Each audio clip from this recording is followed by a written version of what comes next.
glasses. Anytime. All right, Mike, how do we look now? Are we up there? I see Chandler and myself. I'll go see if Cleaners Connect. There we are. You look good. You look spectacular. It's perfect online. All righty. I can also flip it around like that. You know, like that. Even the cross.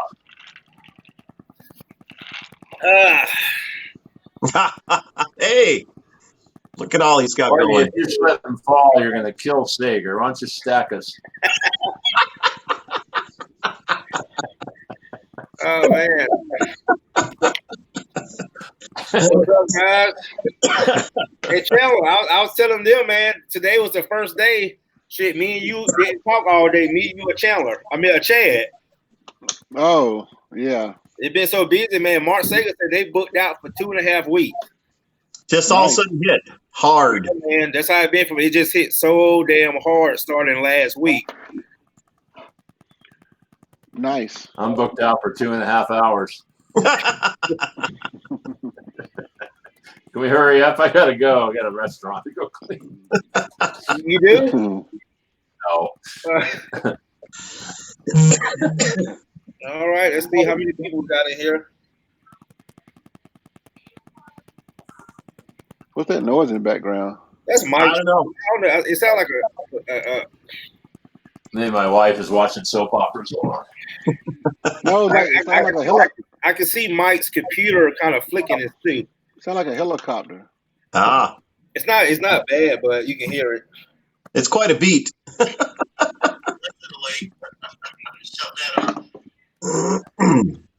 look now? Are we up there? I see Chandler and What's that noise in the background? That's Mike. I don't know. It sounds like Maybe my wife is watching soap operas. All right, someone said thank you guys for doing this. Much better. Okay, cool. all right, there the sound's back. That's better. Yep. We're all I good. turned my computer, put your computer, turn the volume all the way down. Yeah. Oh, we can hear him now. That's good, Mike. Okay. It's Okay. going now. All right, guys. So I can see Mike. Welcome to Cleaners Connect. Where did we get this idea from, Mike? Oh man, you were talking something about being the face of the company, and it just hit true that night when I was listening to you because, I run 2 locations, and one of them I haven't really been the face of for 5 years. That my kids are running. We got 3 guys on the truck, and then my daughter answering the phones, and it's been interesting watching that transition get away from me.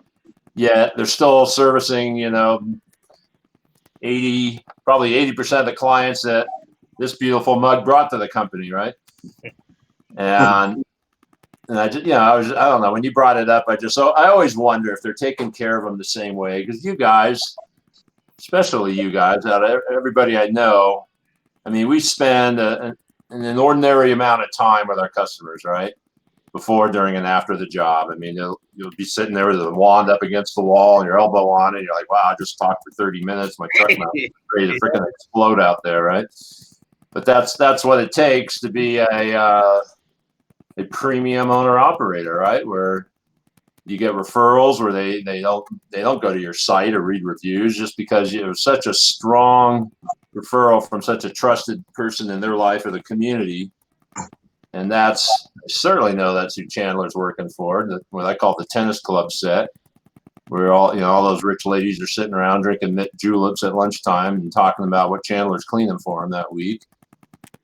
I used to have that in Santa Cruz. Same thing. All the rich ladies hanging out at the golf club. I know Saiger has that, and Courtney, it seems like you're certainly moving in that direction, Mr. 2 job a day premium cleaner over here. Right? I mean, it's all word of mouth kind of stuff. It's not the Yelps and Facebook things is certainly important, but knowing that they're getting Courtney or they're getting Mark or Chandler or myself is a big part for a lot of customers, and that's something that. Yeah, we can strive to become a 2, 3, 5, 10, 40 truck company, but that's going to attract a different clientele. And I think at times like this, when everything's so uncertain, most of those customers, especially in the next couple of weeks, when everything is just up, so up in the air, they're going to want you, Courtney and Mark and everybody else. And it's probably a good time to have our employees off. They absolutely trust us 100%, but do they trust our son-in-laws or my son, or what's the guy that you send out, Courtney? What's his name? Yeah. And Chandler, you're doing it all, but can you imagine if you'd sent your 19-year-old kid out right now? It wouldn't work. I mean, he's a great kid, but he looks like he's 12 years old. It wouldn't work. What are you doing here? Shouldn't you be in school? Right. But think about, I haven't talked to Kevin Bunce, but I was thinking of him today. He's running 6 or 7 trucks. How many of those 6 or 7 guys come off as, do any of the customers mistaking them as the owner? Probably not. They know that they're hiring Kevin's guys that he vouches for, and that's great. Kevin's in a small community, can pull it off. But let's take what's the other guy, Matt Horn, down there in Phoenix. He's running 25 crews or something. Yeah, I'm sure he's got a game player that's a very smart guy out there. But how many of those 25 guys are going to want to stay home on unemployment for the next 2 months rather than be out cleaning carpet? He's going to have to train and rehire a lot of people here in the next couple of months, right? Yeah. Even my guy, I called Eli, who's on this group actually. Eli Young, he hangs out here, and talked to him last night. And just how long he's been off? Maybe a month or something. He's all, man, I'm bored stiff. I'm going to come back to work. And I told him that Sardi, you guys all met Sardi in Nashville, right? He's kind of the new face of the Santa Cruz company. He's doing most of the jobs with Eli. I was begging to man, I'll come, just pay me under the table or don't worry about it. I just need to get out of the house. He's bored. And to remind him that, hey, I know you're getting this unemployment. Don't forget to save for taxes because it is going to be taxed, which he wasn't aware of. But I don't know. I guess I'm feeling really lucky right now because my 3 employees there pull off being the face of the company pretty darn well. I mean, there's still times when the customer has to talk to me to be assured of something, but I know Mark and I talk about all the time with Aaron. Aaron's not his son; it's his son-in-law, and he's got to fall into trying to follow around Mark and Mark's shoes. I mean, that's a tough act to follow. I'm getting older and fatter. It's easier now. Well, he's ahead of you, but he's still got to follow you. Yeah, personally, Courtney, I mean, you're the true owner op. I mean, I think you were saying something to me the other day where a lot of people are happy with your guy, and I still can't remember his name. But how many are insisting on you, especially right now? A very large percentage of it. I mean, I have customers that will call and say, I'll say, hey, I want to thank Kevin. I actually had 2 today. They say, no, Courtney, when can you come out? And especially these strong referrals that are starting to trickle in each and every week. So, I think it is a challenge, and especially when customers know you still clean, because I'm a firm believer in you got to get your clients, what they want, and we work so hard for these type of clients. And when you start going against what they want, because, it's like you got to put yourself in customer shoes. And I do that myself. For example, I had my AC guy come out about 3 weeks ago, and he's the only person that's ever serviced the AC for the last 3-4 years since I've been knowing him. And this time he said, I'm going to have my guy come out. I said, well, no, Ben, what about you? When can you come out? He said, well, I could come out. If I come out, it'll be 2 days. Well, I said, well, I'd just rather wait those 2 days for you. The same thing with my handyman. He has sent guys out before. And it's not that they don't do a good job. It just once, it's not that what I believe, it's what I know as a fact, is once you build that personal relationship with that customer, it's not so much about the cleaning anymore. It's about this guy who I know, who my kids know, who my husband knows. I can leave the key for him. I have customers that have left a blank check. Courtney, just do whatever you need to do and just fill out the check. But when you start saying, I'm going to start sending other people, and we know that's the direction that you have to go, especially for some of you guys who are like Chandler that used to be multi-truck. it can become a challenge because I've actually had customers, I mean, that say like, hey, I can't get to it, but I got someone I can recommend. And they'll even say, you know what, Courtney, I'll just find my own person. So I think that's one of the challenges. Kind of like it's a good thing that people are willing to wait for you. They're willing to, you know, just let you do it. They don't want anyone else. But when you can't do it, because in reality you are only one person and you only can do so much per day. But the good thing about it is, like me and Chandler know, it's a great feeling when you're 2-3 weeks booked out because people only want you. So I'll let Chandler, if you want to talk about that. Um, well, shoot, let's just cut to the chase.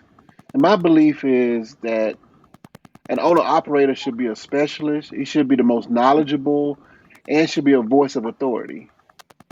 So that's sometimes that's what certain clients look for that. Not all clients look for that, but certain clients look for that. And unfortunately, sometimes owner operators will try to operate as if they're multi truck, if they got 20 or 50 trucks, instead of operating as a master of the services that they're providing.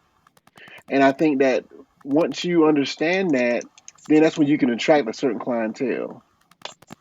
The only reason why I will keep myself as the face of the business because of the type of clientele that we have.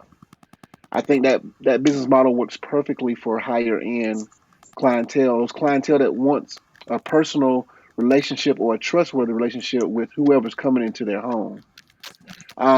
My clients want to know that they got the best coming into the home. Period. They also don't want some kid, like Mike said, some young kid to come in because they feel like he's not experienced enough.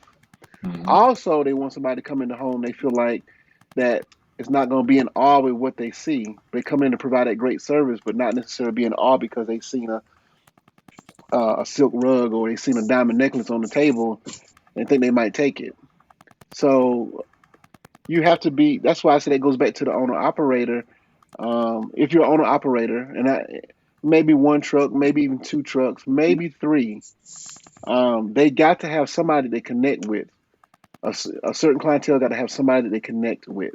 And I think a lot of guys really miss that. They miss that. Now, if I go to a 10 truck operation, I got to change my entire business model because I'm hiring the bottom of the barrel to run my trucks. Period. You're not going to find the best of the best to run 10 trucks. This is not possible. It You doesn't take just any described education. the energy company, Chandler. It doesn't take any education to get in this business. It takes very little training. Bigger companies are going to put you out there in less than 2 weeks from training. I mean, you just don't know nothing. And if you go into residential, you see something different every day. It's like George Karl said about coaching in the NBA. Um, it's something different every night. You're facing different talent, different strategies. You have to be able to respond to differently every single job you go to. And employees can't do that. Employees got to follow a system.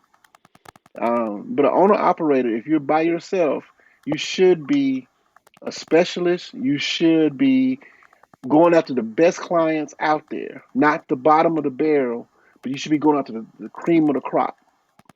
And that's how you can make a profit and live well and not work as much. And if you do decide to expand, you can decide whether you want to keep it small because if you're going to service the high end, you got to keep it small. Every high end servicer that's in my area is small. Contrary to belief, there's one particular guy here. He does nothing but super high end. We cross paths. He only do upholstery. He don't want to do no carpet. He don't do no tile. He just specializes in upholstery. As a matter of fact, we got a client that's together. They call me for the carpet. They call him for the upholstery because they give us both the business. They lay like both of us. So everybody here that is servicing in Atlanta, that's serving the Buckhead, they don't have no mass marketing. It's all referrals. It's and it's all a handshake. It's all that I'm making sure that your job is going to be done right, and that's what those customers are looking like. There's a painter here, is known as the best painter in Atlanta. He does have a cruise, but he shows up to every single job, and his prices are probably triple or quadruple the average painting job out there. But he guarantees his work, and he makes sure the job is perfect because he is the face of the company. When they hire his company, they're hiring him, whether he's doing all the work himself. So he makes sure he goes out on every single job, and if there's a complaint, he goes back. He makes sure it's perfect. But they charge quadruple the price.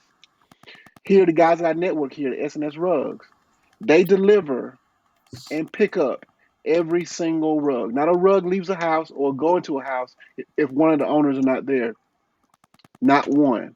Now, the guys go back into the shop. The guys are doing the cleaning, but they remain the face, and they've decided how large they needed to be to maintain that high-end clientele. Oh my goodness. I just can't stop. Like, it's that same question someone put about owner operator. You better save your money because what if something happened? It's If you break your ankle. what if you I mean, you do need to save your money. The thing about it is this is one of the few industries that has that ignorant response. Plenty of plumbers, carpenters, heat and air guys, are wood floor guys are known as artisans. A lot of them will go out by themselves and make 200,000-300,000 a year, 400,000 a year, and they are known as specialists in their field. They're certified, and they do just fine and do very, very well. Um, and it's not. I mean, so it's really an ignorant response because whenever I got into this business, I've never, not 1 second, have desired to have more than 2 or 3 crews. Never, because I already knew what kind of people I was going to have to be associating myself with.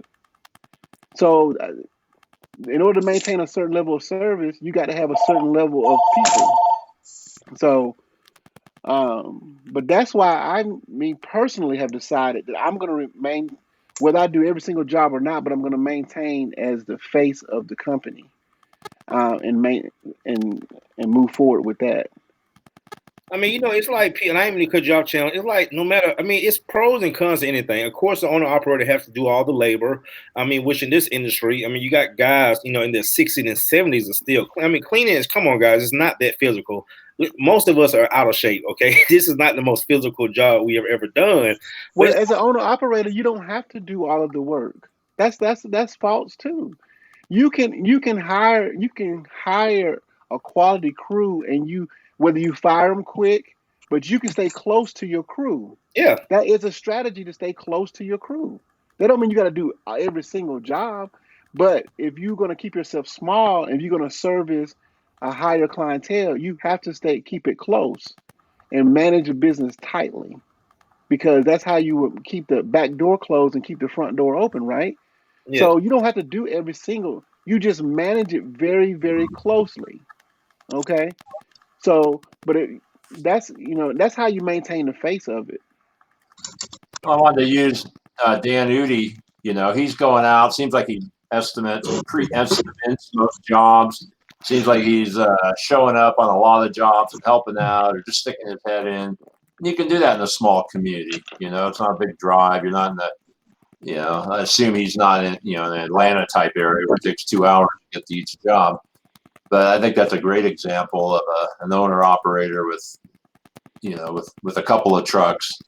And if Dan broke his leg, need to take 6 weeks off, he'd do just fine. Yeah, Chandler, what would be your plan? You break your leg tonight on the way home. What are you going to do? I'll sit down until I'm healed. I'll do physical therapy. I'll work out. I'm going to be at Saiger. What are you going to do with your customers? Just call me in 6 weeks. Call this guy if you need it done right away. Oh, first of all, the customers are not going anywhere.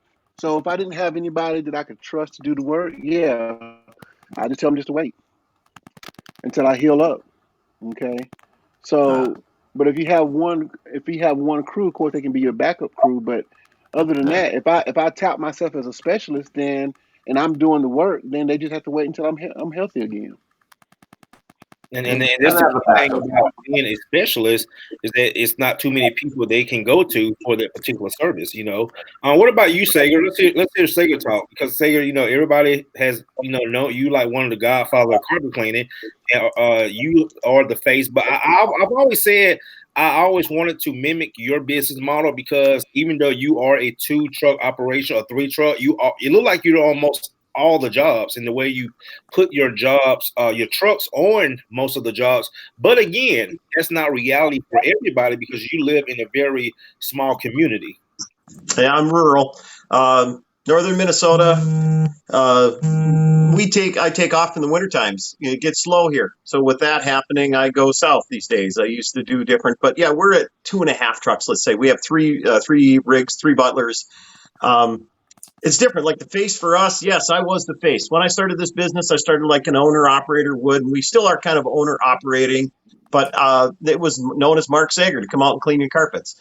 Never thinking about expanding or have to expand. And the reason we had to expand was because I couldn't keep up to the jobs. Now, like this week, the last week and a half or so, I've been trying to do them all myself.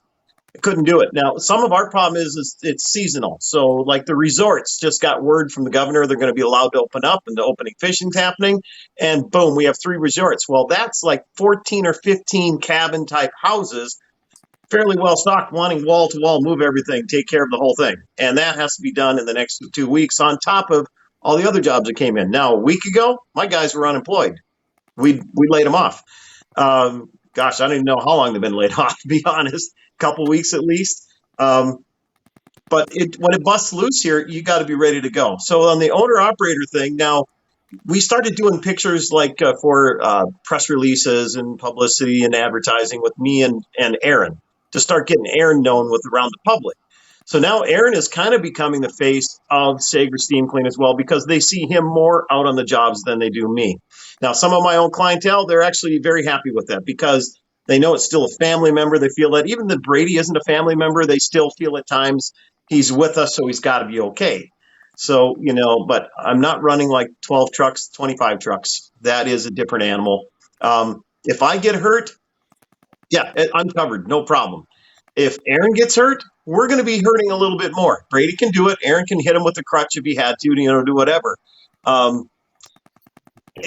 There could be times it could hurt us a bit. The customers won't go away, as Chandler said, but in our case, with a timeline for some of them, now again with the resort issues, it would be difficult. They'd probably have to try to get somebody else to do the job with.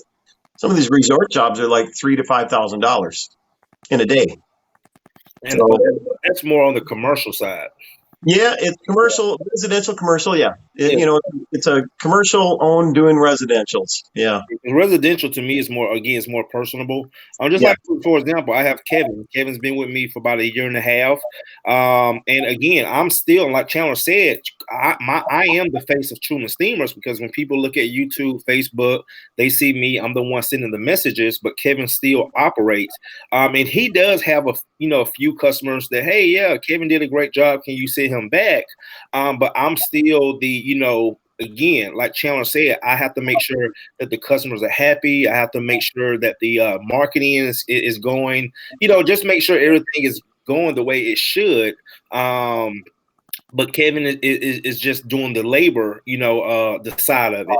So I think that's a good thing, that the way Chandler put that is that, yes, you don't have to do the labor to still be the face of the company, and again, you see that a lot. You see that in almost a lot of industries. Like, for example, there's a lawyer that's really known here in Atlanta, Ken Nugent, one call, that's all. He's the face of the company, but I'm pretty sure he doesn't take care of every case that comes in his office. Mm-hmm. Yeah, as you mentioned on the YouTube videos too, if you notice like some of the progression of the videos for me, I started incorporating Aaron, or if we'd have Austin at the time where we got Brady, we try to incorporate those people in the video so our public is seeing them and seeing who's working with us. Yes. I'm sure we got some new guys on here wondering what it's going to take to get to Courtney's level, Chandler, mine, any of our levels. And I'm sure you guys will agree, but the most important thing about being we'll call it premium owner operator, number one thing, doesn't matter about your method, your band wrap, what kind of advertising you do, any of that. It's all about your personality. Bingo. It's how well you communicate with that customer, whether it's, a new one, then that first second you walk in the door, right then and there, they're figuring out, is this the right guy? They're doing due diligence, and the right customers, most of the time, you'll never see them again. Figure out if you were the right person on that first job. And from there on in, they're on vacation, they're at work, but they don't want to be sitting there babysitting you. So that first job is where it's the first job is maybe this first or two jobs is the challenge where they really figure you out. And that's true. Me and Chandler, we hear it all the time. Guys that we know, they say they don't like to talk to the customer. Oh, I just tell the customer, I just ignore them. I'm in and out. And those guys don't realize they're basically killing themselves. They're shooting themselves in the foot because all they see is that quick $150, $200 so they can, get in and get out. But they don't realize, like, once you leave the house, that customer has already said, I'm not calling this guy back.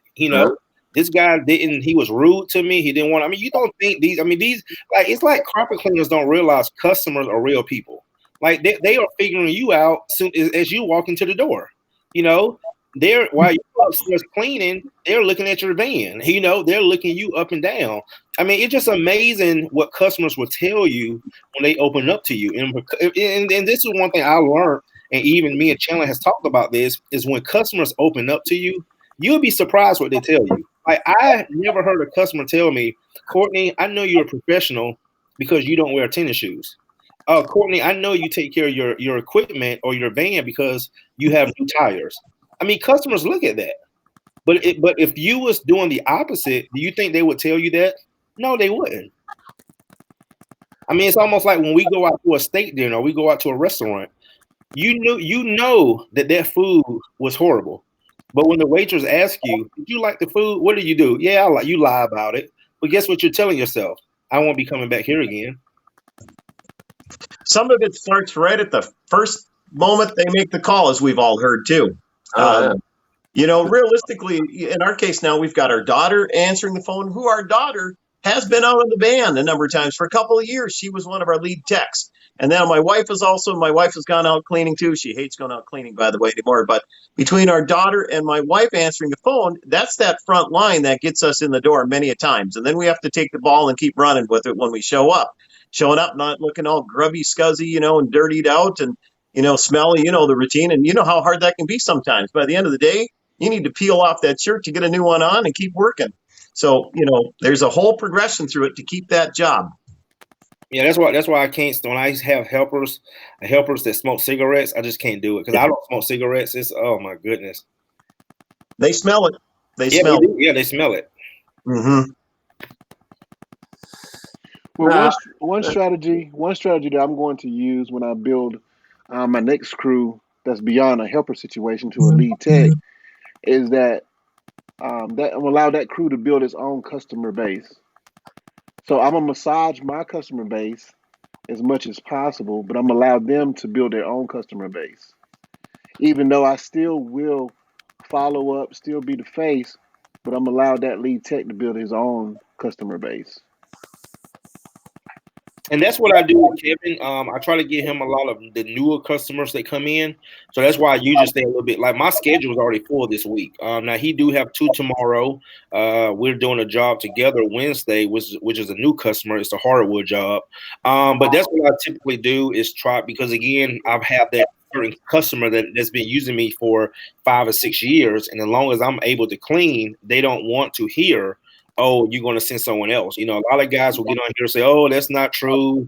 Just send them out anyway. And I've had guys tell me, Courtney, that lady was so mad when I showed up. She told me that you need to give her a call. Because, again, you don't know what how she was feeling. I have customers, and this reality of being in this business, especially dealing with mostly female. You deal with them the first 2 times, they're fully clothed, and then about the 3rd or 4th time, they start getting a little comfortable. Now they come into the door with their robes on, Oh, Courtney, I'm just getting out the shower, But just imagine if you see the new guy there, like, who the hell is, so because they feel comfortable. You know, it's like they know who you are. Yeah. But I think some cleaners listen to this kind of discussion, and certainly the multi-truckers go, oh, those poor owner operators, you know, they got to probably work 6 days a week, and they're got to do so many jobs by themselves and wear themselves out. But the goal is to work for this higher end customer where you have I really think an owner operator, and certainly in any of the areas we're working at, should have at least a $400 job average. Right now, around $100 job average, you got the wrong customer. So we have minimum $400 because you're not just cleaning carpet. There's always something else there to do, which Chandler mentioned earlier. But you got to figure out, you know, what else is in your area. Courtney, I know you do a lot of wood. You're doing some tile, upholstery. Saiger doesn't see any tile up there. It's too cold, but I got a little bit today. Come on. But you know, if you have a high enough job average, you shouldn't need to work, you know, 5 jobs a day, 5 days a week. You should have a life, and that's why I've always chosen this angle, because I can take a lot of time off. Courtney, you see how much time I spend out in the woods. Yeah. I mean, and I got that. You know, you got to have some other source of income. Saiger's peddling powder. Courtney, you're doing all sorts of stuff. We can't all be like Chandler and have a lawyer for a wife. You know, whatever she does, she looks like she makes a lot of money. Yeah, she doesn't do. She's not an attorney, but she's a smart lady. She does well for herself. Yeah. The most successful carpet cleaners have wives that make more money than them. But be sure of this: Classic Care stands on its own 2 feet. I don't get no Social Security. I don't get no other income. Classic Care pays its own bills. Oh, I certainly pays my salary. Anything other than that, but we know that. Yeah, and that's another thing too, Mike, that you said. That as you know, again, no matter if you're 1 or 2 trucks, you know, because most guys, like you look at guys like Johnny Johnson, he's a 2-truck operation, but he still operates.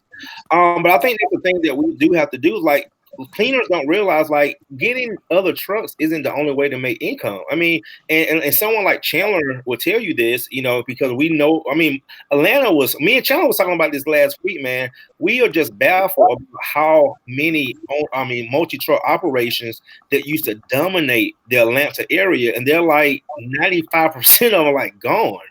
I mean, they are just gone.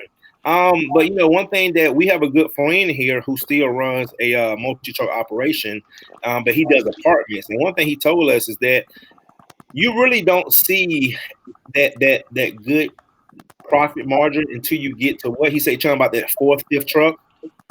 4th or 5th truck for the clientele that he's dealing with, for sure. Yeah, it takes the first 2 just to pay for the first one. And I will say this. I'm living proof of that. I had to experience that for myself last year when I brought Kevin on full time. And I will say that my trying to keep both trucks busy, I did not make more money. No, you're spending more on marketing. Yes. Yeah. Yeah, our 3rd truck is a backup for all of the extra jobs, and also I'm being pretty particular about mine. I don't like the guys to go out and, you know, get mine dirty. So, you know, we've each got a responsibility to a truck. So then also with that in mind too, we can walk to each other's trucks and say, all right, it's your responsibility to clean this up and get it, you know, looking good or whatever. But, and also the equipment on board. So we're giving some responsibility and ownership in a sense by having a truck for each one of us, all 3 of us. Can I speak about morality when it comes to this business? I think Mike and Courtney was hitting it, and of course Saiger, you guys are hitting on the head about your personality. But you know, customers can pick up if you're authentic. You know, you can't fake a good personality. You have to go in and make them feel like you're going to do what you say you're going to do. See, that's what I call the morality of a cleaner. A lot of carpet cleaners, the majority, in my experience, the majority of carpet cleaners that I've come in contact with have very low morals. If they pay for protection, they may spray water on the carpet. Well, you know, that affects your business. Because you know why? You think you got away with it, but that carpet's not going to perform like it would if somebody actually put the protector on the carpet. And so customers know that. You know, this carpet didn't do that well 6 months down the road. But when Chandler came, hell, I went 2 years, and it didn't. And I never had that experience before. Plus, he was so nice. I mean, it's really simple, but it's very, very difficult because a lot of people do not have the morality to stand up and handle residential, especially a high level of educated clients. If your client got more education than you, then they're probably better researcher than you are. So they do their homework and they understand business. They understand how you should behave. They understand how you should run your business, how you should perform over time. Now, And so if you don't match that level of that level with that customer, guess what? You're not going to be able to maintain. You're not going to be able to hold on to them. well, not only that, Chandler, you probably won't even get in the house. Think about how many customers tell us when they do research. I mean, cleaners don't realize, again, like Chandler said, certain educated people, they do their research. They don't go down Google and call every cleaner looking for the cheaper price.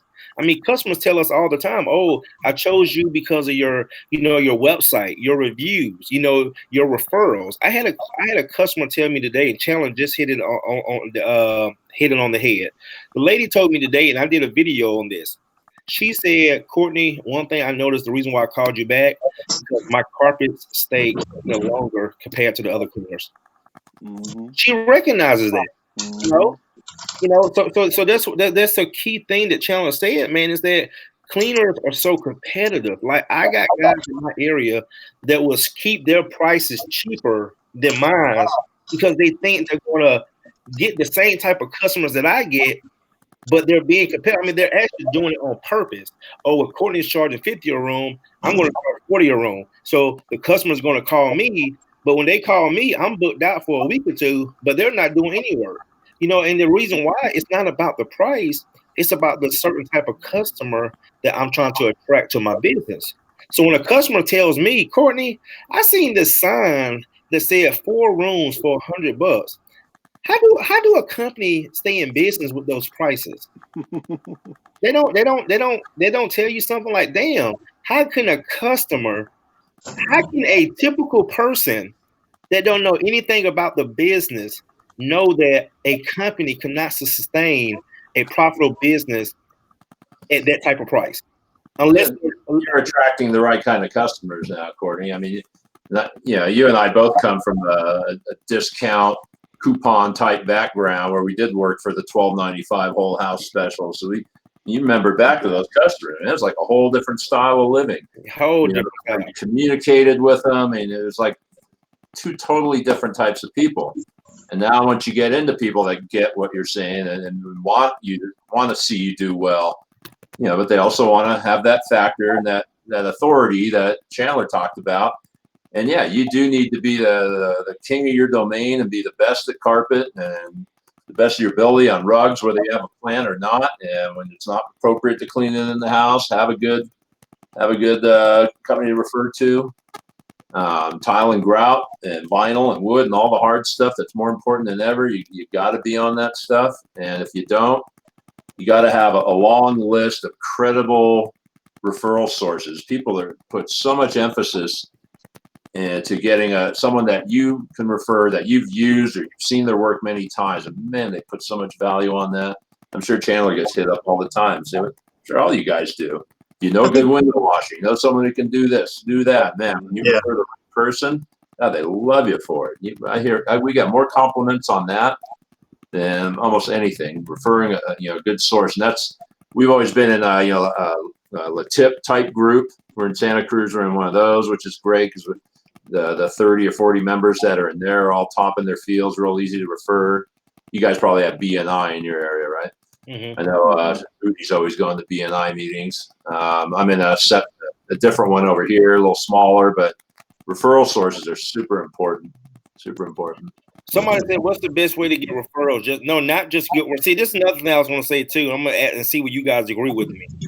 Chandler, check this out. A lot of guys don't realize when you got a good setup, you're a good person, you have good communication skills. From the time they talk to you on the phone to your presence, the time you walk in the house, a lot of cleaners don't realize you can be a mediocre cleaner, but you can be the best person with the greatest personality in the world. And just because who you are, the customer mentally would think you did the best job just because of who you are. You can go in, we can go in carpet. I can go in the house right now and just rinse the carpet. Don't pre-vac, don't pre-spray, just rinse it. But just because of who I am, it's the best job in the world. Would you agree? So I'm coming in with confidence too. Yes. Hey, how many of you guys could totally change your method tomorrow? Get rid of your truck mounts and go out and start cleaning with an OP or a CRB or something, and your customer, and with your confidence. Oh yeah, I just found this, Miss Jones. I've been doing it for a couple months now. My customers love it, and no one's gonna. Okay, we'll give it a try. Right. You ever done that? We had our Aerotech broke down a couple months ago, and she needed it done absolutely. So the guys went out and bonnet cleaned it. I don't know. We've been there 20 times. And she actually, when she called back the next time, she said, "Hey, that bonnet cleaning, I'm not even sure how they did, but they used an OP or 175." She says, "That was great. It dried right away and stayed cleaner longer." She said, "Holy cow, man, this is what we done many, many times." So now she's requesting it. When we did it out of just necessity because the truck was broke. But she liked it. But I've often thought of that, how many of your loyal customers would let you switch methods? Many of them wouldn't even notice, because they're not even home. They're going to come home, the carpet looks good. It smells better. Yeah, especially with a CRB. They don't know what else. Somebody made a good point. It's all about your mouthpiece. It's all about how you talk. And that's one thing a lot of people don't realize this. This is why I started doing YouTube and Facebook, because these videos have helped me work on my communication skills. So if I can talk to 30, 40, 50 people at one time, well, I have no issue talking to Miss Jones one-on-one. See what I'm saying? So it's just different ways to just build your confidence, build your your vocabulary, your communication skills. That's all it is, man. I mean, you think about how the hell you think Bernie Madoff pulled off what he pulled off for all those years. The guy know how to talk good. Personality. Huh? Yeah, personality. This guy was so good. I watched a documentary, and I didn't mean to jump off the subject. He was so good. People knew he was doing something crooked. He said, "You know what? Come to my office, and I'll just give you your money back." People would come to the office, and by the time they leave the office, they'd give him more money. Yeah. In our case, it's I think also, like you were mentioning, Courtney, talking to your people, let's say fan base, whatever, talking to the people out there, your clients. You need to know your industry too. If you're well researched, you've also done work, you can talk the talk about what's happening in the industry and what you're going to do, and maybe the new things that are taking place, new things you're bringing in your business. That's the confidence factor. In our case, we're always telling them, yes, we're always researching, we're always networking. We're still trying to bring something even better if it's available out there. So to get like our guys like Aaron and Brady to be able to talk that, like I tell them, they have to do some research too. You have to be looking at the industry. What's happening? Can you talk the talk when you're talking to the client, not going over their head, but still provide them with believable and accurate information as much as possible? Yes. The same way I taught myself how to red stains. I know how to get red stains out. You just don't want to do it. I just don't want to do it. So I can make it sound so good. When a customer say, "Well, Courtney, that makes sense." Yeah. I'm that way with dog urine. I hate it. Yeah.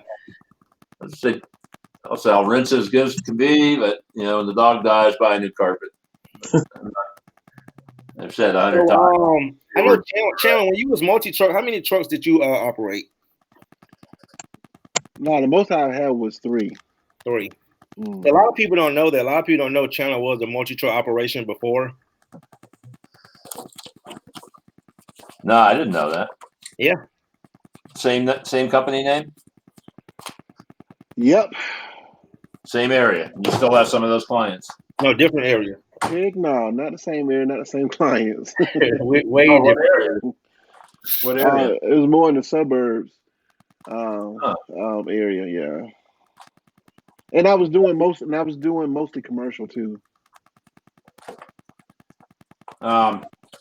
Dang, I was looking for a business You know, card. somebody mentioned that because on like my YouTube that we mainly do commercial. Actually, I'm going to let everyone know we don't do.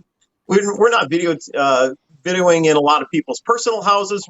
They're a little more territorial, let's say, up here in the north.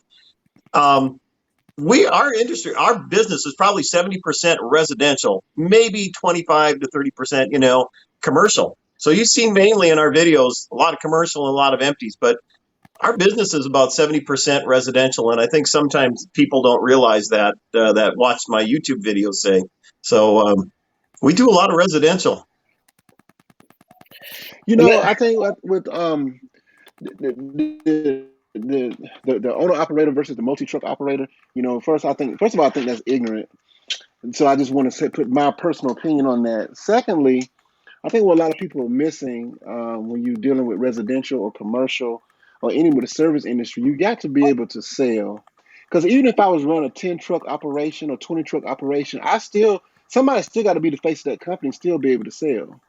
You people talk about, you can think about Howard Partridge. Well, Howard Partridge is the ultimate salesman. He's going to sell you anything, everywhere, at all times. People talk about, they say, I'm going to have a multi-truck so I don't have to work. I can spend more time on vacation. Well, that's a lie, because you're going to have more headaches that you got to deal with. You got more sales you got to make. You got to be a leader. You got to lead that operation. You got to lead that corporate. Are you qualified to run a 25 truck operation? It's a lot of work. Really, you really got to do a self-evaluation of your skill level or your education level and your abilities. Are you built to do that? It's a completely different thing than running 2 trucks or 3 trucks. Yep. I choose the smaller version of it. That's what I choose. And too often, even like on Cleaners Connect, in his Facebook pages, people will try to copy what you do. But the problem with that is you're not authentic. You have to be yourself. Just because I run a CRB don't mean you need to run a CRB. Just because I buy a Devastator 1 don't mean you buy a Devastator 1. It ain't about the equipment. I have a system that I know. I have systems in my cleaning systems that I know that I can depend on. And I know I got go-tos that I know I can depend on. It's like when I played basketball, I had a go-to shot. My turnaround jump shot. That was my go-to shot. If I got in trouble, I'm going to go to my turnaround jump shot. And chances are I'm going to be pretty successful with that. It's the same thing in business. You got to have a system that you can go to and depend on and know that you're going to be successful with that. Not going around copying everybody. I can't do things like Mike. I can't do things like Mark. I can't do things like Truman. I got to do it the way that Chandler does it. Because when it all goes down, it's going to be your fault if you fail. So if I'm going to fail, I'm going to fail the way that I want to fail. And that's the attitude I've had about it, especially in my area. I didn't want to be number 2. I didn't want to be number 3. I want to be number 1 when it comes to skill set and understanding what I'm doing. And every day, like Mark says, you want to continue to improve yourself, become better business, do your research. I just think a lot of owner-operators have a great opportunity, but I think they miss it. But, if I could just do it quite like Truman, then I'm going to have that success. I'll be a little cheaper than him, but I'm going to have that success. No. Be yourself. And there's a customer base out there just for you. And I think that if you learn how to sell, you learn how to educate you learn how to research, educate yourself, come up with a system that you can abide by and be successful with. I think with all these cleaners out here, they all can be very successful with that. Yeah, and that's so true, Chandler. And a lot of things people don't realize too, when Chandler talk about sales, it's not even so much of sales of a product or a service. Sometimes like me, I just sell myself. I'm the guy in the community to go to. Man, this guy said, call you, ask for Courtney. So I'm selling myself. I'm not good at selling protection or other services, but I'm great at selling myself. So when I do recommend those other services, well, yeah, Courtney, go ahead and do it. Even though they might not even really need it, go ahead and do it because of my authority of who I am, to that particular customer. One thing something that's popping around here in my head a little bit is, so right now we are working on my business of passing this business on to our kids. Mm-hmm. So with that in mind, then we are working for them to be like the the face of the business as well too. And from our daughter and our son-in-law taking over, and what they might want in the future, and they're going to want some of the same things we want with a little bit of freedom, not a super huge business, and we don't have the territory that can support multi truck. So we are working on that, and I know Mike is doing the same thing at times too. So I guess question for you guys, Courtney and Chandler, have you had a chance to think about maybe passing the torch at some time and what that might involve? I mean, we're trying to work on this generation, not knowing if our grandkids might even be interested. We don't anticipate that, but it could happen. So, do you guys have a game plan for that? Just out of curiosity. You're gonna need to ask Courtney again. I do have a game plan for that, Awesome. Mark. Okay, so here in Atlanta, it's a pretty good market. So I'm building Classic Care, and I'm building Classic Care in order to sell it. Great. To be able to sell it. Okay. Yeah. So I have systems in place where the company can run without me. Right? Somebody can just step in my shoes and run the company, first of all. So I'm building it to sell it. But I also have already had some offers, like with the local big rug company here, to join up and to tackle the market together and share some things together. So there's things that people have approached me already wanting to do partnerships and stuff. But my game plan is to build Classic Care up, to set it up as a small company, but dominant here in a small 10-mile radius in order to be able to sell it. If I can't sell it, at least for it to produce me an income as long as it's running. Yeah. One of the things that's always hard is put a valuation on your business, and there's formulas for doing that too. And my brother Dave did sell his business this last year in Bemidji. Started high, and he got offers. And matter of fact, there's potential offer coming from my brother Kirk at some point too. He suspects where it's just difficult up here in the north to sell it because, in my case, who's going to want to buy my last name necessarily too? We might, transition the name or something at some point. But, when we started the business, none of us ever thought about that, the idea of starting it to sell. And there might be a few people watching this tonight that try to think of what that game plan is and what I could get started. Well, my brother sold his business even as a Saiger steam clean and restoration. And the people took it over and melded it together into their power washing. And so they're using their power washing to meld it together. So the name will disappear, but, it's possibilities. You can still make possibilities for your sales and to move that business. But some of us, a lot of times, are going to end up with old junky equipment, ourselves busted down, and, think it's worth a ton of money, and it's not. You'll be doing a fire sale just to get some money. I guess my thoughts are to do some investing in retirement along the way. Well, I guess if you watch Shark Tank, you'll realize that your evaluation is not going to be anywhere close. Right. It will for an investor to buy what you're saying. So my thing that I've always done is invest in myself. So as long as I got my brain and I feel like that I can do just about anything. Everybody's not like me. I've done some other professions. I can walk away from this and still be fine. But not everybody has that. But I always invested in myself. So because I believe that knowledge and education can take you well beyond what your physical abilities can do, right? So I've always spent time doing that.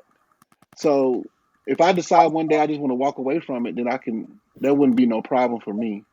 But I want Classic Care to be running whether I got my hands on it or not. And that's what myself and my accountant's been working on. We're kind of similar in that. I think one of the things, though, with Mike and I, we have family involved now, so we feel that there's, don't mean to speak for Mike either, but that feeling like you have to take care of that family at this point too to keep them going. And there's sometimes it would have been easier to shut it down, and just fend for yourself. But they have a passion to continue it, and it actually is a good industry and a good business that the family can make a good living off of it and do good things for themselves and our community, as I always say. So. We kind of look at that and you always weigh out those odds. So I'm mentioning this because I know a lot of cleaners can get in that position. And there's no real right or wrong answer. I think it's the right or wrong answer that would be for you.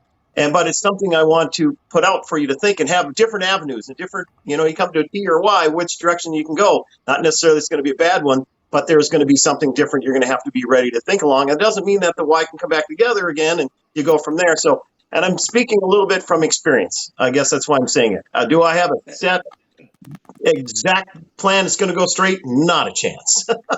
Look The at one the reason, the one reason why y'all see me be building my shop up is part of that plan as well. Good So idea. right now, I want the shop to rival the routes. So I Yeah. want the shop to make as much, if not more, than the routes are making. So that's why you see me building up my shop the way that I'm doing. So because I want people coming in the door. A lot, I think I've already spoken that before. That I want people to come through my door. And a lot of carpet cleaners don't think that way, but people will come through your door if you build it and set it up. So that's another thing too, Mark, that I'm doing to even lessen myself on the truck as well. That I'm gonna split my time between the truck and the shop, yeah. and eventually be in the shop full time. Eventually, Yeah. so that's why I'm gonna build another crew just so I can make that move. So that's another reason why you see me building a shop. So you can kind of back off a little bit too and do what you're looking to want to do. You've kind of earned that time in your life to be able to do that. And that's kind of what's happening for me. And the fact that my knees are giving out, they're about done from all the racing and extra weight. And, I don't know. Shop Could be an excuse. Sale because it's some substance, and not many people want to buy a job and will pay much of anything to I'm going to buy Chandler's, one truck company and just go to work on the truck, and hope that I can clean as well as him and communicate as well.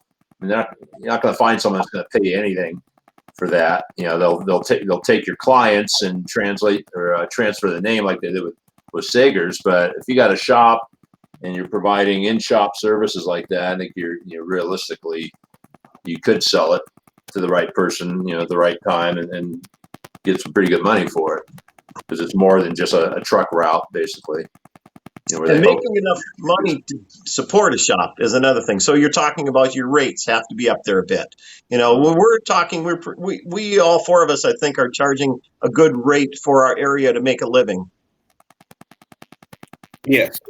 That's what I would do with mine. I'm planning on going a different direction until it tears down, because I still eventually in the next 10 years want to move to Florida and probably start another location there. So what here in this area, you can always find enough subcontractors.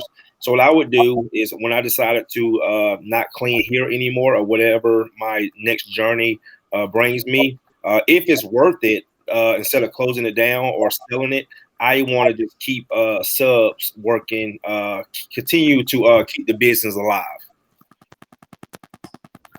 You think you can do that from out of town? Oh yeah, I can micromanage it from out of town, or just hire someone that can do it for me if it's worth it. So I don't want to, hey, if they do 30 grand on a good month, and I'm only profiting $2,000, that might not be worth your time. So I have seen a few owner operators sell their businesses in my area, but they definitely didn't get. It's almost like they just sold the client base and maybe the equipment, and that's it. But they didn't really I got 152. Like cleaners say, people say, you always get 2 years of what your income was. It's like, is someone going to give me $400,000 for Truman steamers? No, So that's the thing is. So that's what my plan is. I think one of the other things, like Chandler said too, with his shop, and also with Mark and myself, is finding other ways to make money without depending on so much your labor. So those are things that I'm working on too, where I can find ways to make just as much money from other directions besides just cleaning carpet. But yeah, I still got a lot of carpet cleaning in me. I love what I do, of course, and it's just like Chandler said, every day is a new adventure. You just don't know who you're going to meet, what you're going to run into, what you're going to be up against. So that's the beauty of me, to me, of this business. It's just every day is just a new day, a new adventure. To get out and get in your truck and ride through different neighborhoods and see different people, and go in different homes, and it's so fun to me. Like right now, I can't wait to go home and shower up and get up and get out tomorrow. You know, especially being home with a wife and 2 daughters, that makes it even better. Yeah. Well, and also I think there's always the underlining. I'm looking at some of the responses, some of the underlining things between a multi-truck and an owner-operator and being the face of your company. I don't understand why people think they're going to build a business and that business is going to last forever. Businesses turn over as generations turn over. I don't care how big your business is. If the owner dies, more likely that business is going to die. I have been around people who've had multi-million-dollar businesses. And when they were done with it, whether they sold it or not, that business typically died. I don't know how many of you guys can name businesses that's been around 100 years, 150 years. That's not the reality of it. Business is made to build our families, take care of our families, take care of us, build us a lifestyle. But sometimes there is an expiration date for that business. Period. There's nobody that smart on here to build a business that's gonna last 300 years. It's just not gonna happen.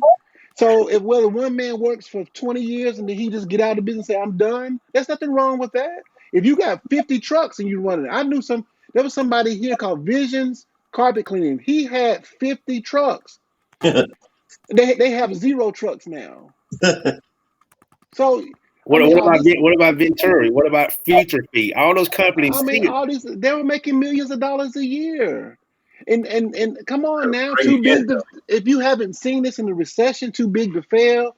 Come on, guys, you could be making billions of dollars and go out of business within 2 weeks. So I don't understand why people think just because somebody's an owner operator, so what? He shuts the business down. As long as that business was profitable, paid for his family, took care of him, provided for him. That's all the purpose of the business is, anyways. And Chandler, let me do a reality check for a lot of these people when they start saying, "Oh, Stanley Steamers, oh, Zero Res, Coca-Cola." Guys, these are companies that are backed by $1 million investors. Okay, you don't have. Come on, who in this industry has investors backing them up? So it's like when cleaners say, "Oh, I want to be like Stanley, I want to be like Zero Red." Well, bro, I hate to tell you, you on the wrong path. First of all, they got CEOs who have PhDs. Some of you guys barely graduated high school. Be reality, guys.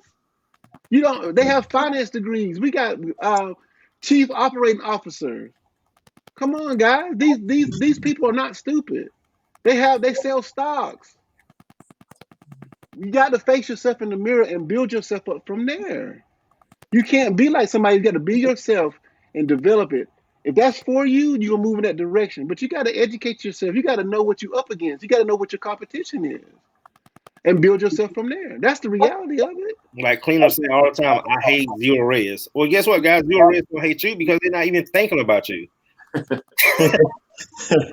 It's crazy when I hear cleaners, I hate Zero Res. You hate because once you decide on what direction you can go to, that's when the sky is truly the limit. That's when you can really build a powerful business for yourself or a powerful skill set for yourself that's going to take care of you, your family, and everybody else in your world. And so I think that's more important to focus on that, finding what you're supposed to do. If you're the face of the business, then become that top leader that you need to be to lead that business. Somebody has to be the face of the business, period. Your truck is not the face of the business. Your business name is not the face of the business. Somebody's got to be the face of that business. And that person has to have leadership and lead the business. Whether it's one employee, whether it's yourself. Sometimes we don't lead ourselves properly. There you go. Lead yourself. Lead your company. Then you bring somebody else, you lead them. And you help and you develop and you move it on and manage that. If 10 people too much to manage for you, guess what? You probably need to be smaller. Some people can manage 100 people. So it's all about your skill set, your personality, and your giftings and what you're able to do. And my thing is, guys, when you look at majority, a large majority of people in this world, not just this country, when you talk about 95% of people in this country get up and go and work for someone else every day, have to punch someone's clock every day. And one of the best things you can do, like myself, and I also gave that opportunity to my wife. I used to sometimes just man, just feel so bad because she used to complain about being in traffic and going to these jobs that she hated. And that was one of my goals, was to build my business up to a point where I can financially take care of my family and give her the opportunity to do her real estate. So my thing is that sometimes you have to, like Chandler said, focus on you. Like me, I make decent money. I'm able to take care of my family. We go on 3, 4, 5 vacations a year. We're not hurting for anything. So it's like sometimes, like, who am I to sit here and complain, about, a lifestyle that 95% of most people can't even live.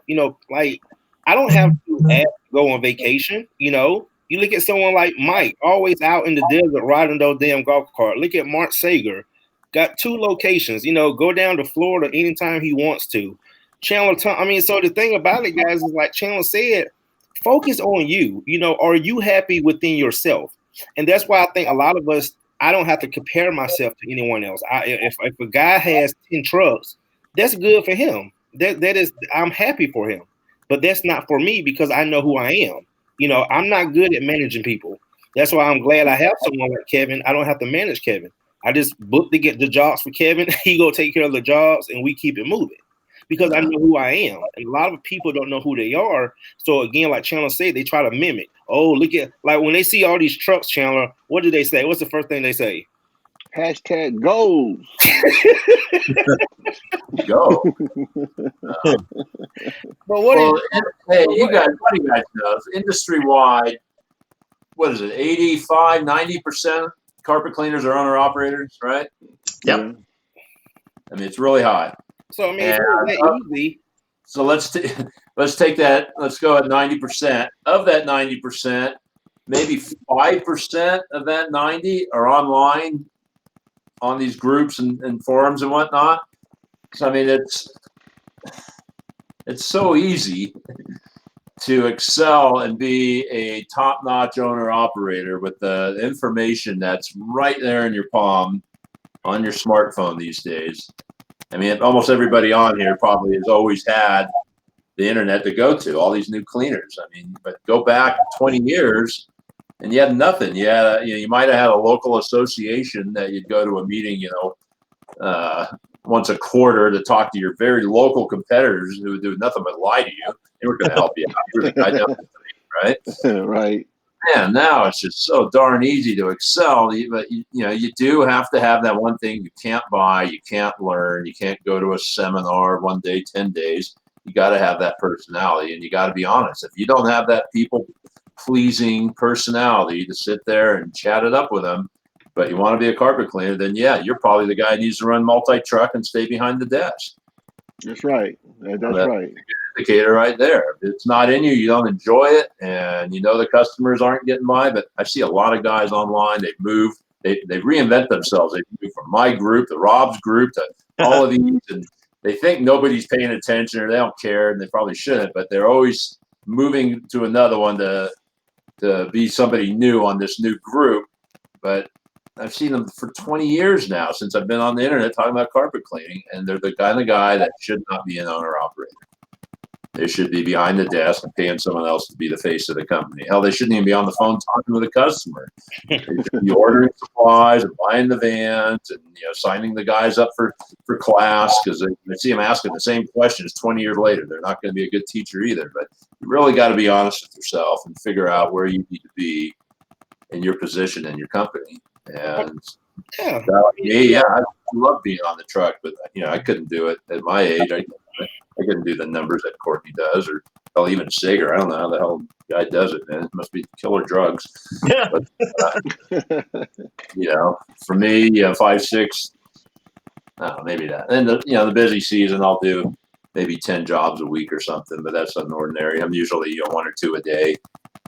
But that's all I need to do. I got other sources of income, got the other business and all that. And that way it's still fun for me at this point. I still like dealing with the customers, but if I had to do 4 a day, I wouldn't, the customers wouldn't like me. I'd be dragging and more surly than I normally am. But hey, it's funny, this card that fell in front of me, you talk about being the face of the company. Look at this business card I got. I remember that card. You showed it to me. Customers always look at that and go, what the hell is this? Maybe $5 off. $5 off. What the hell is $5? But and that's a good thing that you brought up, Mike, too, is that some people don't need to be on the truck. Some people don't need to. Some guys need to be behind the desk and just managing. That's true. And I met a lot of guys like that. I work for 9 multi-truck operations, and all of them are all a business. But some of these guys will tell you they just got in it because one thing about this industry, once you can start generating revenue, this is this can be considered a cash cow business where you can make a lot of money at one time. And especially when you have that multi-truck operation turnover, when you got 15, 20, 30 people going out, and you got about 5 or 10 of those bringing back some real. Because you got 20 guys going out. I mean, and again, this is a fact. Maybe 5 of them are going to be some good salesmen. The other 15, whatever you send them out with, that's what they're coming back with. But there is a lot of people that I've seen that's got in this business to just generate a lot of income and move on to something else. Somebody here is saying, I can't, it's on the chat list. It doesn't say who's saying it. But they're saying the average return rate for customers is 18 to 25%. That's probably average. That's probably high industry wide, but I know our 2 locations, we're always at like 60%. I'm sure you guys are similar, right? I'm between 65 and 75%. Yeah, I would say I'm way above 25. I mean, some days, some weeks, I look at my schedule and they're all repeats and referrals. I mean, I'll probably say 75, 80%. And during this time now, with everything that fell off, I was at 90%. 90, huh? Yeah, I know. In our Santa Cruz office, we'd be higher, but we charge. I'm embarrassed what we charge over there, but we have to. The cost of living is so high. I mean, to just go out and clean a regular wall-to-wall wool carpet that really doesn't take any different effort than any other carpet, they're charging $1.25 a foot.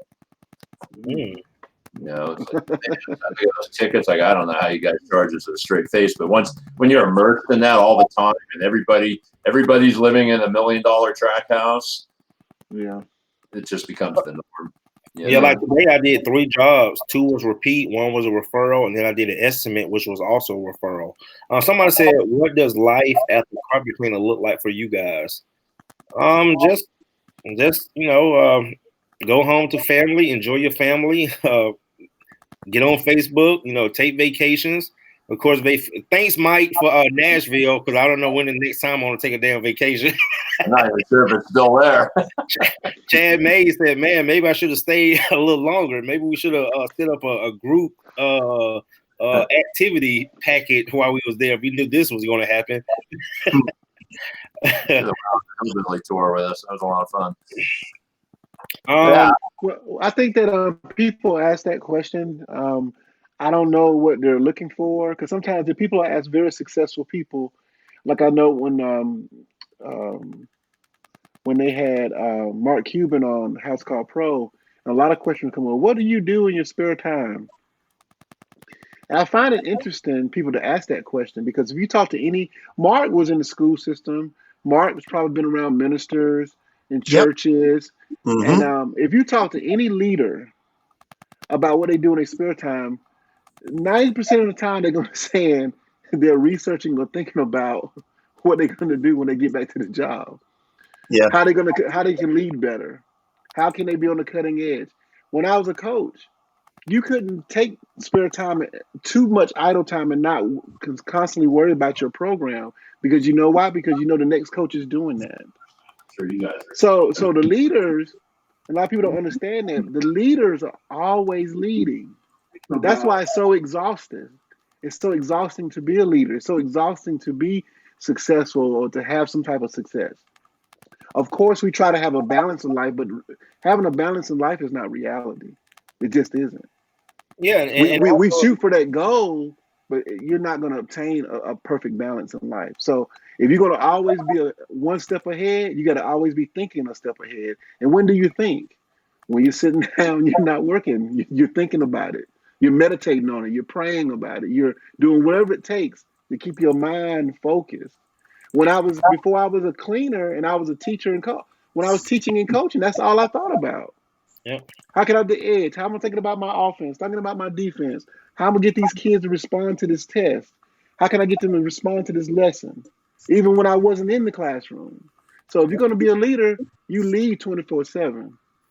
Now, if you're not a leader, you don't lead. You don't have to think like that. But when you lead 24/7. Period.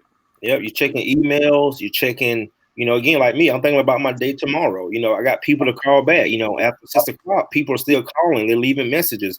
Those are people I gotta call back first thing in the morning. I'm checking emails, checking accounts, so, again, that's things that you do in your spare time. And you look at, and I'm not gonna say successful people, because successful, you can be a successful father just by taking care of your damn kids. So success comes in what makes you successful in your life. But when you look at people like entertainers or athletes, people who make millions of dollars, these are some of the most busiest people. They don't even have a damn life. I was watching the documentary yesterday with Michael Jordan. He once we won the championship, we had 2 to 3 weeks to enjoy our life, and we back to training. So the thing about it is, yes, think something that's not reality is what we see on TV. We see on YouTube. Oh, you're going to start a business, and after so many years, you're going to start making all this money. You're going to be traveling the world and sitting on the beach sipping pina coladas. Guys, that is not reality of a business owner. It gets boring. Right now, the discussion it gets boring if you don't have something that, go to the beach and sitting around and drinking the pina colada is okay for a day or so and having some fun and doing some other activities with friends. But my wife and I, we talked about it recently that, my life has gone in stages. Now I'm going on 59 now. So I started out young in the business with the family, and that I got involved, with activities in racing, music. I was playing professional. I did it. I was still carpet cleaning, but then I went and I taught, and I wasn't going to teach long. It ended up being 25 years. And my wife saw at the end of my career, she could see where I was getting tired, burned out, and I was done. So some of the same things start now happening with me. I've been doing this again as Saiger Steam Clean since about 2000. And so now I'm starting to get a little tired, a little more, burned out on some of that part of it. So I'm on to the next venture. So I was looking and thinking, what is going to be the next version or the next level, next step in my life? What can that be? And it still has to sometimes involve, it has to involve family decisions too. But there's just times I got things going in my head, and all of a sudden there was the Y in the road, and I went this way this time. So, somebody's asked us, what are we going to do next? So I'll probably still be working on the next part of the business, but money isn't the driving force for me. And Mikey can even probably tell you too. There's times where money won't be it. I'll walk away from money just to have a life and enjoy life. My wife would even she'd be even happier with much less money. Even she can pinch money out of everything. So she's amazing. That's why we're in such great position financially, is because of her. So like Chandler was alluding to, is what is the next thing that I want to do with my life? Because it's getting shorter, And I enjoy carpet cleaning. I enjoy this carpet cleaning world. One of the things I always look at is it's like some of the Ronald McDonald houses we've been at, and I've been involved in volunteering. And maybe there's a moment I get to volunteer or something like that too. I don't know if that's it, but I don't know what my next level will be. And that's okay. I'm trying to decide what's the next thing I'm going to do too, now that I'm passing this business on to the family.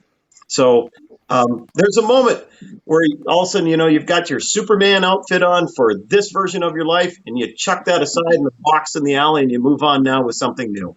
So me and you always talk about that, and that's another thing that we hear cleaners come in, they talk about the money. And again, and I'm always listening, and I was watching this, this Last Dance documentary last night. And you know what, Dennis Rodman, he said something that really hit me. He said, I would play basketball for free because it's what I love to do. He said, it's fun. But he said, the money comes in, it's the bullshit that we have to deal with basketball. And that it makes so much sense. Like, I will play the game for free because this is what I love to do. It's just a game. But the business part of it is where we need our money, because this is the headache of it. And Chandler, I think me and you always talk about this, is that if you're driven about money, and I'll let Chandler take over that because he always talks about that. Yeah, I think Mark will probably feel me on that. Is you can't be driven by money. Money can't be your motivation, right? Because my pastor used to teach us this. He's like, money comes and goes. You can have money one day, the next day you might not have the money. Then how's your foundation? How do you stand? So when I make decisions, I take myself out of the equation. I take money out of the equation. Excuse me, not myself. I take money out of the equation. That way I can make a clear and concise and good decision. Because if we're just driven by money, you're going to drive yourself into the grave because there's never enough, and it's nonstop. Money doesn't have a life. Money works 24/7, but we can't go 24/7. So being driven by money, to me is failure in my life. Yes, and I totally agree.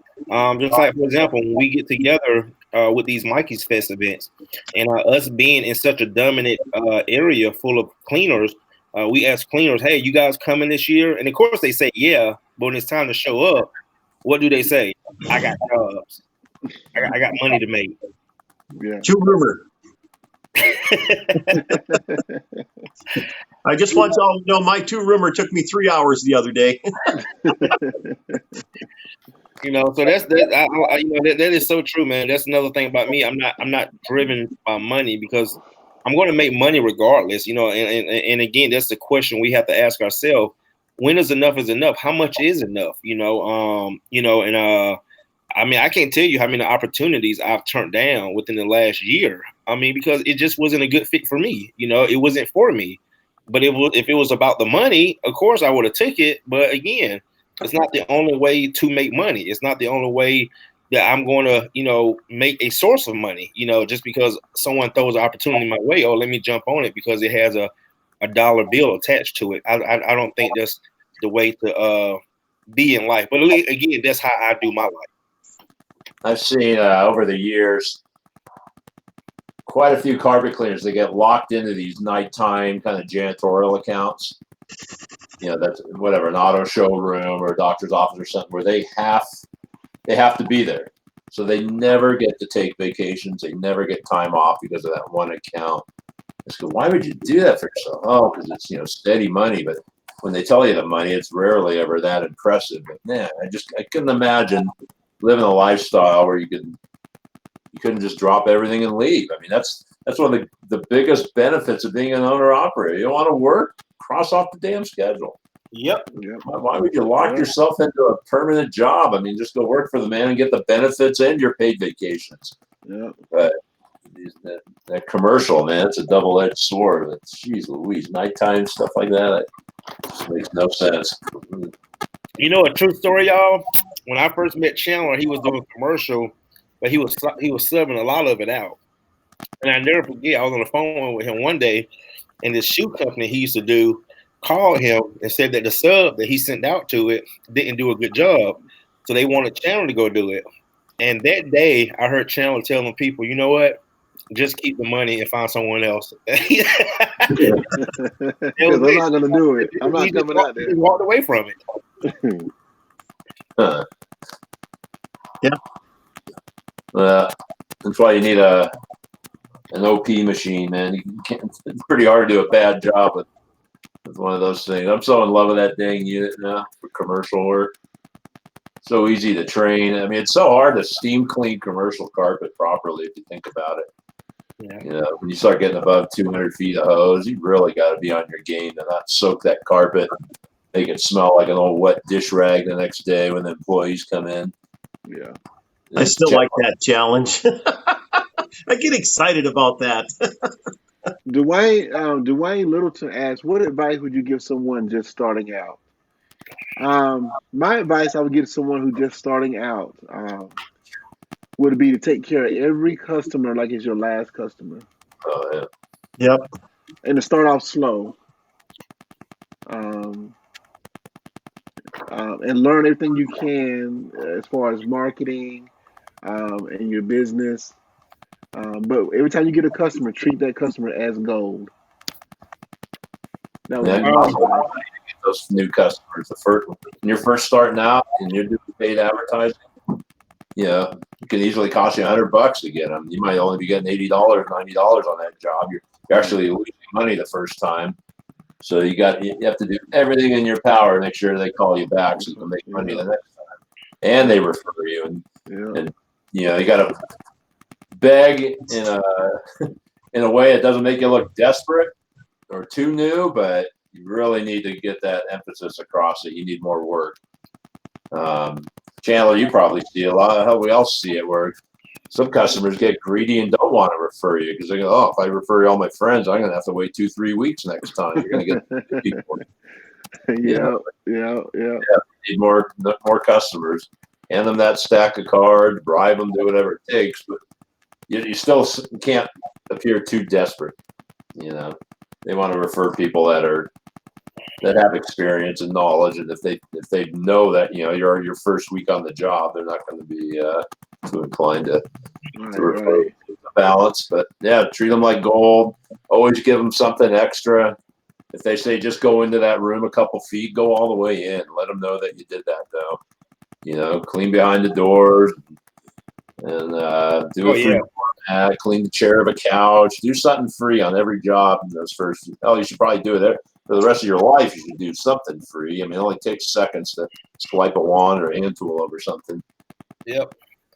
I would say one of the best advice I would give someone is look at yourself and ask yourself, am I really someone that I would hire to come in my home? That would be the first thing, your presentation. And number two, network with other cleaners in your area. Now, in reality, you want to have most cleaners that will say no, but all you need is that one yes. And that one yes is what giving me the opportunity to build my business up. There was a guy named Eddie Wilson that ran a company here called Wiltech, and he was that one yes.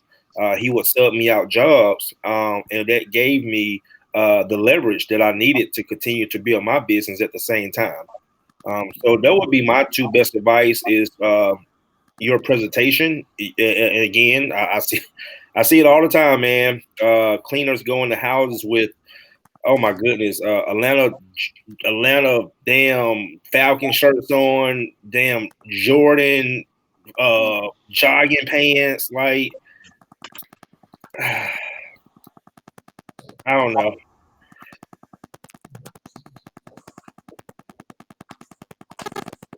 So, Saiger, where's your sage advice? My sage advice. I was just watching Kevin Cherney up there a second ago, talking about the money. One of the reasons I think we do have to make the comment, there is the fact that we do charge a good price for our work. That's one of the reasons we don't have to do as much work, not beating ourselves as much, our equipment as much. So there is a price point on money. And yes, Kevin, you were correct there. But also charge the right rate. You can make a living. Think about what your expenses are.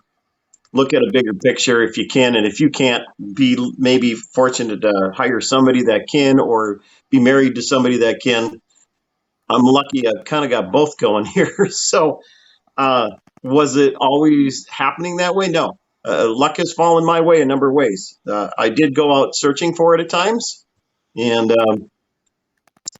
keep your eyes open. There might be somebody right in front of you sometimes that you need to tap into. If you can't tap into them right now to hire them or be part of your business or part of your business plan, or even if it may be just for friendship to help you with, keep your eyes open, because like this group we're networking at this moment, this has all helped us a ton. So pick some wise people. I think that's part of it. Pick some wise people that you can kind of pick their brains. So if that's any sage advice, I guess that's kind of some of the things I've learned just over the years, listening and watching others and learning like we're doing here. Someone had a good question. I've been asked this numerous times because I do coach cleaners. He said, how do you guys feel about having another career? My other job is being a firefighter. And again, me personally, it just depends on your goals. Are you in it just to make an extra source of income? I see cleaners that just clean on the weekend, or they clean after work. But I will say, if you want to be a full-time cleaner, I don't know how you're going to do it. I tell cleaners all the time, I don't know your goals. I don't know your finances. I don't know what you have going on in your personal life. But there is going to be a time you're going to have to cut that job out and focus on building your business 100%? Well, the thing with firefighters and a lot of law enforcement is they have a 4-on, 3-off schedule, or they work, nights or whatever. But I got a good buddy that's a full-time detective. Well, he's been a detective, beat cop, and you name it, everything. But he's been cleaning carpets longer than me. And he always said, "Oh, it's my last year." He's always pissed off, but he can't give up. It's an extra $100,000 in income working part time for him. I mean, who wouldn't like to hire a cop or a firefighter to clean their carpets? When that word gets out, they don't have to do any marketing. For those two instances, civil service worker like that, I think it's carpet cleaning is a killer idea. If you need more income or you're just not the type to sit around at home. In certain areas, unfortunately, those two careers don't pay enough to get by in a high dollar area. So you do need extra income. I got a guy that I've talked to actually is a firefighter, and he does his work, and then he hires other firefighters on their days off and goes and runs his business while he's working as a firefighter. They've got a system worked out really well, and they're doing really good, I hear. Yeah, no, I think for civil service people, it's a killer idea. Another service company, I don't know, a job at a Walmart or, when you're starting out, most cleaners do need to have a second job unless they got a rich wife or a lot of money in savings or something else. But you got to find something that's not going to wear you out, because carpet cleaning is very physical. You can't have another job that's going to keep you up all night. There's my firefighter right now. I was wondering if he was on here. I don't know why, I think you should work for a carpet cleaning company to see if that's what you really want to do. That's what you're able to do. I was about to say that, Chandler. I don't understand why people will get other jobs doing something completely different. If you're going to be successful in the cleaning industry and you want to be the top 5% or 10% of however you want to say it, you're going to have to immerse yourself into it. Go work for a mentor. Go work for a company that's running it and see that's what you want to do. See the headache, see the pain, see the grind it takes every day to do it. Maybe work for Stanley Steamer or Zero Riz or your local multi-truck operation, maybe your local owner-operator, because they're going to give you an idea if that's what you really want to do, if that's what you can handle. Yep, I did it for 9 years, worked for different multi-truck operations before I started my own, so I got a chance. And that's a good thing. I will say, Chandler, that's some good advice is when you get a chance to work for other companies, then you get to see what you do and don't want to do. So when I work for all these companies, commercial, apartments, residential, like guys say to me all the time, "Oh, Courtney, you're not going to stretch the carpet?" No, I'm not going to stretch it. It's not that I don't know how to do it. I know how to do repairs. I might not be the best at it, but I work for apartments. So that's all we did was repair, did seams, did patches. But it gave me the opportunity to choose what I did and did not want to do when I started my own business. I don't do apartments. I don't do night job commercials because I've had the opportunity to do it in the past, But now I say, okay, I like residential. I like to get paid as soon as I'm done. I like to build up a better resume of referrals and repeat customers. I don't like to work at nighttime. I don't like to work for my hands and knees. And the reason why I don't like to do those things because I've already had the opportunity to experience those things. Somebody asked a question about BNIs, and we talked about it earlier. The BNI, LaTip, there's independents, but they're basically weekly. What's the word I'm looking for, Mark? Networking group. Yeah, and you really got to look at the individual members of the group. You want to make sure there's a flooring store in there, and a handyman, and a painter, and other service workers that get into the homes and the type of clients that you work for. A lot of those groups a lot of them are just on the legal level, or they might have more of a health aspect, where it's nurses and doctors and holistic medicine, and massage therapists and high colonic therapy and all that kind of stuff. You know, the carpet cleaning isn't going to come up. But if you can get into a strong service-oriented referral group, they can be very well worth it. And if nothing else, it's kind of like a what's it called? Toastmasters. You get to work on your public speaking, if nothing else. But I've been in two of them since 2001, and my new guy, Sardi, he really enjoys it. My son didn't like it all that much, but for the right person, I think it's a great thing.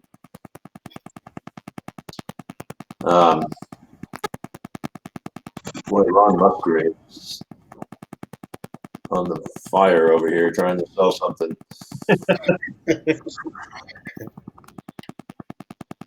Good Lord. Well, you've been on a couple hours, guys. Yeah. So anything else, guys, you want to share before we end this? It's my bedtime. Yeah, me too. I got to get ready for my new adventure tomorrow. Every day is a new adventure.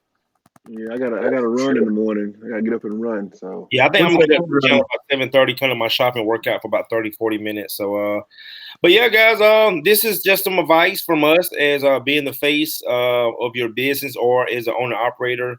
At the same time, there's no right or wrong way when it comes to it. I think you just gotta be comfortable in your own skin and as a person. And just know your position. I think sometimes me and Chandler talk is that people get into these groups and they downplay the owner operator. Oh, what if you fall down the stairs? What if you can't make money? You have a job, you don't have a business.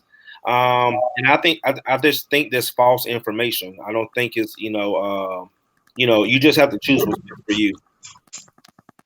What if you get arrested for stealing $2 out of your customer's underneath the kid's bed? Well, maybe you're probably out of business. You're probably done. Yeah, you need to be out of business. I hope you put that $2 on a nightstand, Courtney. In my closing remarks, I think that whether you're owner operator or multi-truck operator, but I think it's important as an owner operator. I did a video the other day, Courtney, about setting up systems. I think an owner operator can set up a system just like a multi-truck operator. You can put yourself on salary.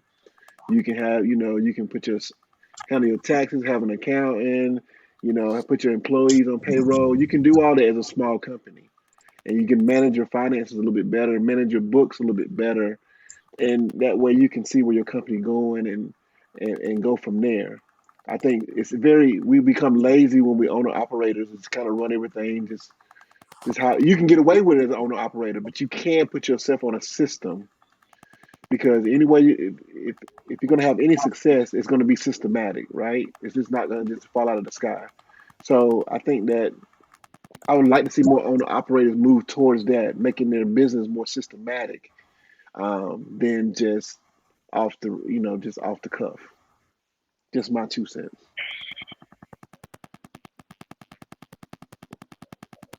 Saiger? Hey, I'm serious. I'm watching all the comments. They're flying by and everybody. I think the one thing is I really wish everybody great success. Some like Benny on here asked, would you judge if a business been successful? And I've watched Benny and it's been his drive and his personality. And there's a person to follow right there. Benny, do it. That's just he inspires me. So, watching the younger cleaners doing what they're doing, trying to make a living and make a great business. Keep it up, people. I mean, there's some days I've wanted to shut this thing down and go sell something else too, or do something else. Then you wake up the next morning and after you get over that hump or that bump and you go, okay, I'm through my hissy fit, now I'm back. So right now we've had some challenging times out there, all of us. And so if you made it through this, think about it. You can probably make it through just about anything. So keep the hustle going. Don't give up. And when I'm feeling down, I'm calling you. Well, yeah, if you don't enjoy carpet cleaning, I mean, a lot of people, they don't like it, but it feels like, I don't know. Some people seem like they're trapped in the position that they're in. But, man, you only get one turn on this planet. Do something you love doing. Yeah. That's you're so right. Yeah, you don't have to be trapped in this business. There's a million other things you can go do. So never, put yourself in a position where you feel like you have to do something. You just gotta set yourself up right, And I think that's one thing I love about this industry. It has given me so much opportunity, and it also given me and my family a good way to live. Live a decent life.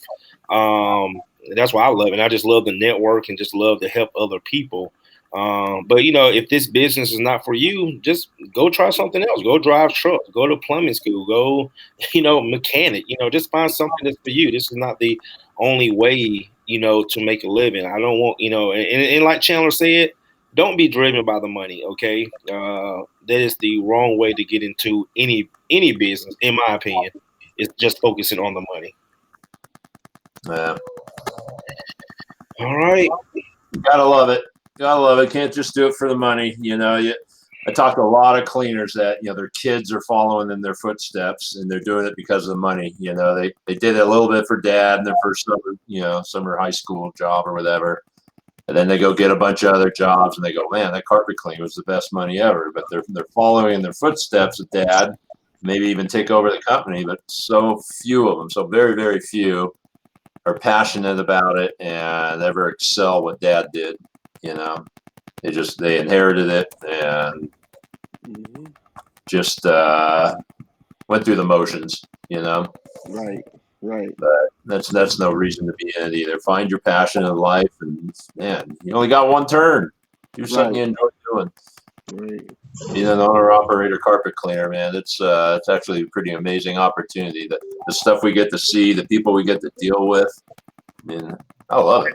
And I will say this too, when it comes to having fun in your business, sometimes you got to be careful who you work for, because the type of people that I worked for 10 years ago, I had to blame myself because I was marketing to those people. I was attracting those people to my company. But at the same time, I did not enjoy working for those people. So also too, guys, be careful who you work for, because sometimes your customers can make your job or your business, not fun. If I had to go back and work for the type of people I worked for 10 years ago, again, like, I would start doing something else.